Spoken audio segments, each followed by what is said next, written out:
Hi, everybody. Today we're going to read Frog and Toad Are Friends by Arnold LaBelle. This is with permissions from the HarperCollins Children's Books publishers. We have some special things going on in our world today, and they're allowing me to read this story to you. Today we're going to read the third chapter, which is called A Lost Button. Toad and Frog went for a long walk. They walked across a large meadow. They walked in the woods. They walked along the river. At last they went back home to Toad's house. "Oh, drat," said Toad. "Not only do my feet hurt, but I have lost one of the buttons on my jacket."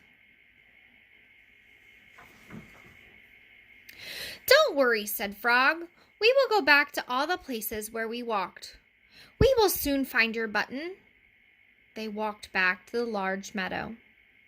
They began to look for the button in the tall grass. "Here is your button," cried Frog. "That is not my button," said Toad. "That button is black. My button was white." Toad put the black button in his pocket. A sparrow flew down. "Excuse me," said the sparrow. "Did you lose a button? I found one." "This is not my button," said Toad. "That button has 2 holes. My button has 4 holes." Toad put the button with 2 holes in his pocket. They went back to the woods and looked on the dark paths. "Here is your button," said Frog. "That is not my button," cried Toad. "That button is small. My button was big." Toad put the small button in his pocket. A raccoon came out from behind a tree. "I heard that you were looking for a button," he said. "Here is one that I just found." "That is not my button," wailed Toad. "That button is square. My button was round." Toad put the square button in his pocket. Frog and Toad went back to the river. They looked for the button in the mud. "Here is your button," said Frog. "That is not my button," shouted Toad. "That button is thin. My button was thick." Toad put the thin button in his pocket.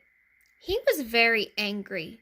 He jumped up and down and screamed, "The whole world is covered with buttons, and not one of them is mine." Toad ran home and slammed the door. There, on the floor, he saw his white, 4-holed, big, round, thick button. "Oh," said Toad, "it was here all the time. What a lot of trouble I have made for Frog." Toad took all of the buttons out of his pocket. He took his sewing box down from the shelf. Toad sewed the buttons all over his jacket. The next day, Toad gave his jacket to Frog. Frog thought it was beautiful. He put it on and jumped for joy. None of the buttons fell off. Toad had sewed them on very well. What a good friend he is. Tune in for the next chapter.